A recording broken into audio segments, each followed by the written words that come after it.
Welcome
back to my YouTube channel after what seems like forever and ever and ever and ever and ever and ever and ever and ever and ever. Welcome back. Hi, my name is Fiona.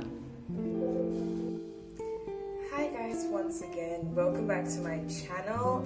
My name is Fiona Achieng for anybody who's new, and for those who are returning, you obviously know my name is Fiona Achieng. I haven't done this in so long, and my sincere apologies to every single person who expected a bit more, not a bit more, who expected consistency from me, because I have not been consistent one bit. I think it's probably been almost like a year since I actually made an in-person kind of YouTube video, and I'm so sorry about that. It's just life happens sometimes, and having a YouTube channel is not as easy as people make it seem to be. So that is why I'm making this video today. I just want to talk about things nobody tells you about having a YouTube channel. And of course there's been lots of like life updates, etc., and a lot of things that have happened in between that I actually wish I vlogged and shared, but I didn't. That's actually one of the reasons I'm deciding to just get back into it, because I'm missing a lot of amazing content. You see, one of the reasons I actually keep this channel is so that I can have memories when I need them, especially with the vlogs, because I use my phone to record, right? Now imagine if I kept all these videos on my phone, I won't have space, and I don't want to delete any of them. So YouTube kind of acts as a storage for me to get all those things. So once again, welcome back to the channel, and let's get straight into the video. Also, special appreciation for my hair, because I know Karen will be watching this and she'll be super obsessed with my hair. And so yeah, a little moment for my hair, please. Thank you, thank you, thank you. Okay, now let's get started. So, things nobody tells you about starting a YouTube channel. Number one, too public. Having a YouTube channel can sometimes feel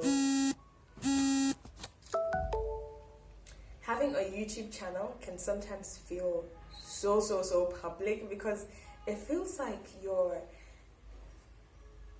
it's like everybody has access to you, you know. It's like everybody people get access to your space, people get access to your life, people get access to who you are, and of course you're probably sitting there thinking, oh, but you can regulate how much people know. Yes, but then at the end of the day, you're constantly inviting them into your mind, to know your thoughts, to know what's in your heart, to know what's around you, to know what you're doing, what you're about. So sometimes it feels a bit like, you think about it, you're like, do I really want to be that public? Yes, I might not be saying certain things about myself, but then at the end of the day, strangers on the internet can find me and know who I am and know what I do, etc., etc., etc., and know that I exist, So it's really like you become a public notice. That might not be so easy for a lot of people to take in. It's not easy for me to take in as well. That's one of the reasons I haven't done a lot of videos in the past, because I'm just like, it kind of reaches a point, and this is the same thing with my podcast. If you don't know, I have a podcast called The Waiting Bride of Christ. I've uploaded 4 episodes only thus far, and that's a story for another day, which I'll explain. But then again, it reaches a point where, as a content creator, you realize that in order for you to keep making valuable content, you're going to have to dig deep into maybe like the parts of you that people don't know, or really fish out those stories. And then you ask yourself, do I really want people to know this about me?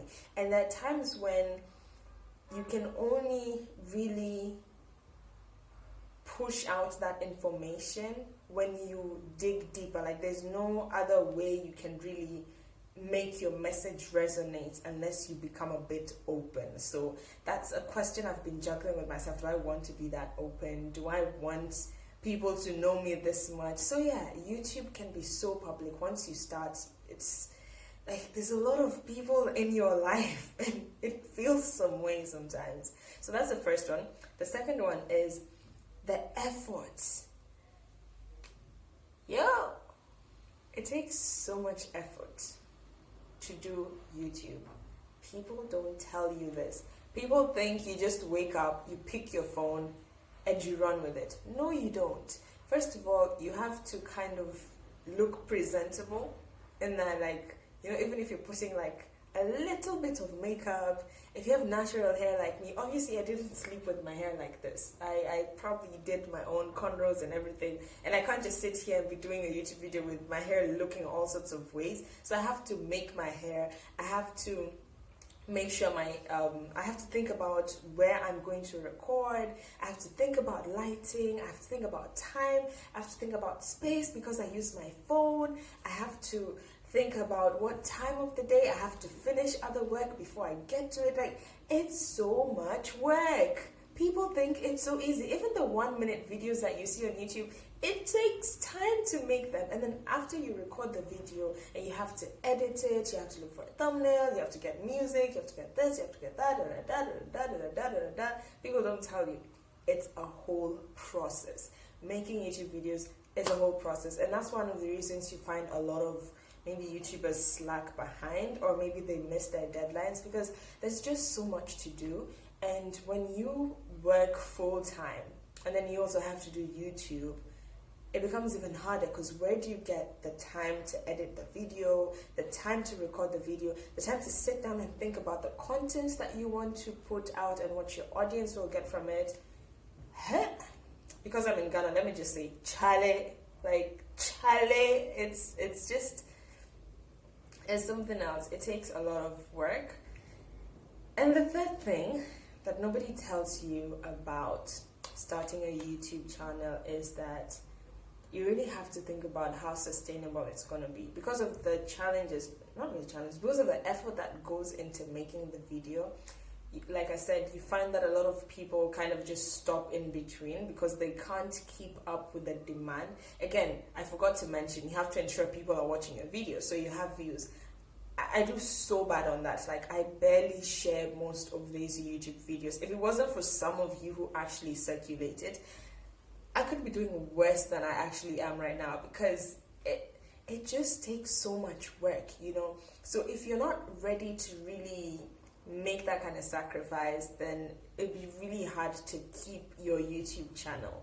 it'll be really hard to keep it growing as well. A lot of these YouTubers who you see who have like a lot of subscribers and a lot of views, they put in so much work. They put in so much work. It's not enough that they're influencers or whatnot, etc. A lot of effort goes into it. Just ask any well-known YouTuber what it took for them to get to where they are. Trust me, it's not an easy feat. So if you feel like the sustainability part would be hard for you, you gotta think a bit harder and really question whether that's what you want. And then the fourth thing, YouTube is very, very hard for introverts. I tell people a lot that I'm an introvert and they don't believe me. The truth is I am. I feel like sinking into my seat every time I go to a place and somebody just mentions that, oh, do you know she has a YouTube channel? I'm like, no. Why do you have to tell people that I have a YouTube channel? Don't do that. Or sometimes at work, my colleagues are like, oh, let's open Fiona's YouTube channel. I'm like, no, oh my goodness, don't do this to me. Just don't do this to me. But like, because I don't know, but it feels so weird when you're in the same room and people watching your content. Like, I just want to like drown in my chair and be like, why are you guys doing this to me? Like, why do you have to find my channel? Because I can't explain the feeling, but it's like you're suddenly the center of attraction, like the focus in the room, and everyone's like, oh yeah, she has a channel, oh she did this, oh let's just focus on her. And I'm like, no, focus on your work. Like, don't talk about my channel. Like, just, I can't explain it, but it's so weird for introverts.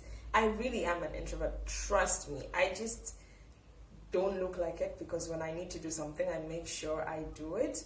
But yeah, I'm trying to cover what's on the screen as well, so that they don't like sue me if anything. So I'm not gonna even mention what channel that was. So yeah, that's the fourth part. The last part, which is kind of linked to point number 2 and 3, is content. Creating relevant content, or finding content that your audience will relate with, like sitting down and making a content calendar or content schedule and then following up with it.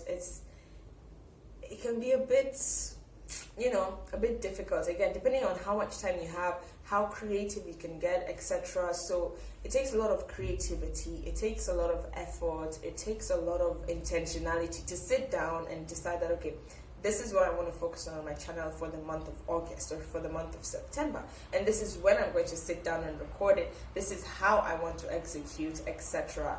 So if you're not intentional about it, if you don't think about these things, you'll find that, let's say your recording date comes and you really don't have content because you don't know what you're supposed to record for. You didn't even set time for it.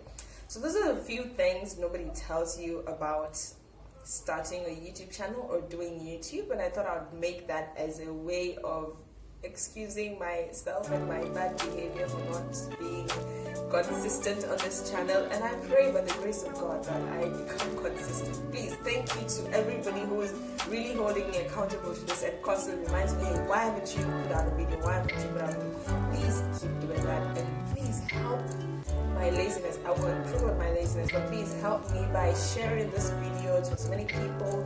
Do subscribe if you haven't. Hit the notification bell, and let's do this together. I believe we can do this. I believe we can stay consistent here. So thank you so much for watching, and enjoy the rest of your day or your evening or the time that you're watching this. And if you're contemplating starting a YouTube channel, I hope you do, and I hope you keep these things in mind. Bye bye.